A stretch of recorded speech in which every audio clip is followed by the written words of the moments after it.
makina ng Honda XRM 110. Paandarin po natin ito kahit walang wire harness. Ang gamit lang natin para mapagana ito ay yung stock CDI niya. Ito po siya, stock CDI. May 5 pin po ito, 5 pin, yan, 5 pin stock CDI XRM 110cc. Ang kailangan lang natin dito ay yung ignition coil, spark plug, at saka wire connection papunta dito sa ating CDI to stator or source coil. Yan, ito po ang kanyang source coil. May 4 na wire. Yung stock CDI niya ay may 5 na wire. Yan, 5 siya dahil 5 pin po siya. I-wiring natin itong CDI papuntang ignition coil at stator source coil para mapaandar natin itong kanyang makina kahit walang wire harness. Sa kanyang stock CDI ay may 5 na wire. Yan po ang kanyang posisyon. Ito po ang kanyang stock CDI. Maliit lang. XRM 110 po ito. Ito na po ang kanyang stock CDI. Nilagay na po natin yung socket niya. At yan, may 5 na wire siya. Itong bandang itaas sa left side, ito yung pulser. Huwag nyong intindihin yung color coding or kulay niya. Yung posisyon lang po ng wire ang intindihin nyo para lubos nyo maintindihan. Ito yung pulser. Itong bandang ibaba nasa left side, ito yung ground to. Itong sa gitna bandang ibaba, ito yung kill switch nya. Kill switch po ito. Ito namang nasa right side bandang ibaba, ito yung papuntang primary coil. Ito yung papuntang stator. Ito papuntang stator, primary coil. Ito yung i-connect natin papuntang stator or source coil. At ito namang nasa itaas, ito siya. Ito yung papuntang ignition coil. Papuntang ignition coil. Ito yung connection papuntang ignition coil. Ito pulser. Ito ground. Itong green, kill switch. At itong brown, ito yung papuntang primary coil. Ito yung i-connect natin papuntang primary coil. Ito lang po ang koneksyon ng ating XRM 110 CDI, stock CDI nya. Dito naman sa ating source coil or stator ay may 4 na wire. Yan, 4 na wire. Ito po yung ating idugtong papuntang CDI. 4 na po siya.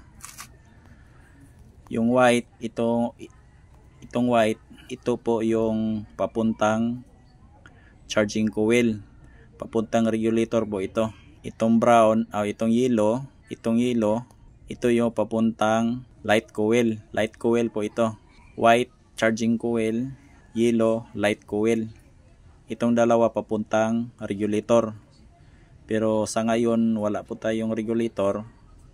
Di muna natin kailangan ito. Ito lang dalawa ang ating kailangan para mapaandar natin itong makina ng XRM 110cc.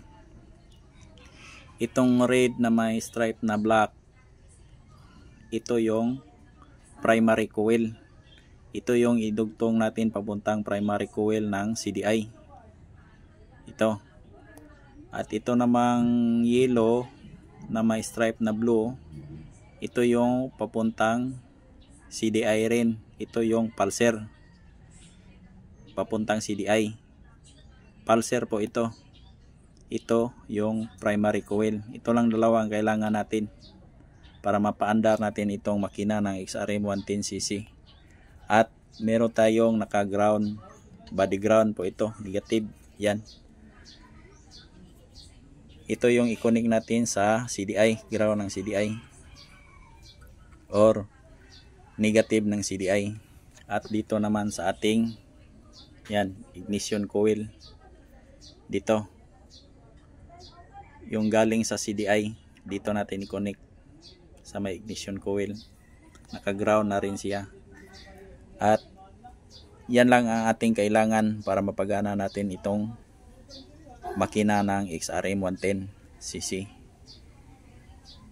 I-connect na natin ito at try nating pandarin kung gagana ba. Yan, tapos na po nating idugtong lahat ng wire galing sa CDI papuntang stator at sa ignition coil, pati body ground niya na idugtong na po natin. Yan. At sa huling video na ito, ilagay ko yung wiring diagram at kabuuang wiring diagram nito para lubos nyong maintindihan bawat isang koneksyon. Check nyo lang sa huling video na ito. Meron tayong ilagay na wiring diagram, kabuuang wiring diagram nito. At ngayon check natin kung gagana ba ito.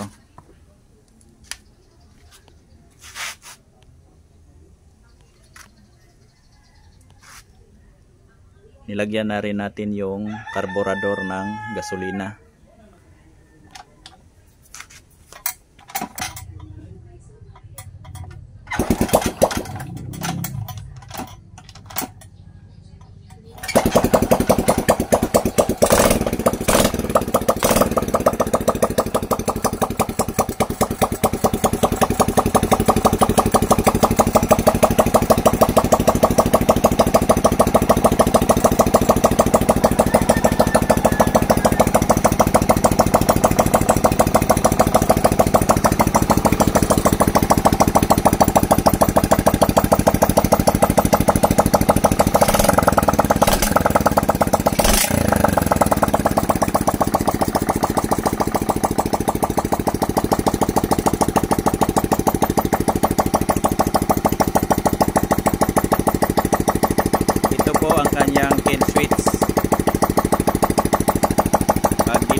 Yan. Ito po ang kanyang kill switch. Pag dinikit natin ito sa kanyang body or chassis, mamamatay yung makina. Ito. Itong nasa gitna ng CDI niyan.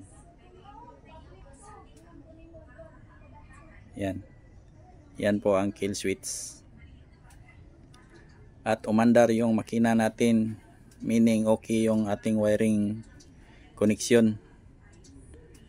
At napaandar natin yung makina ng XRM 110cc. Okay.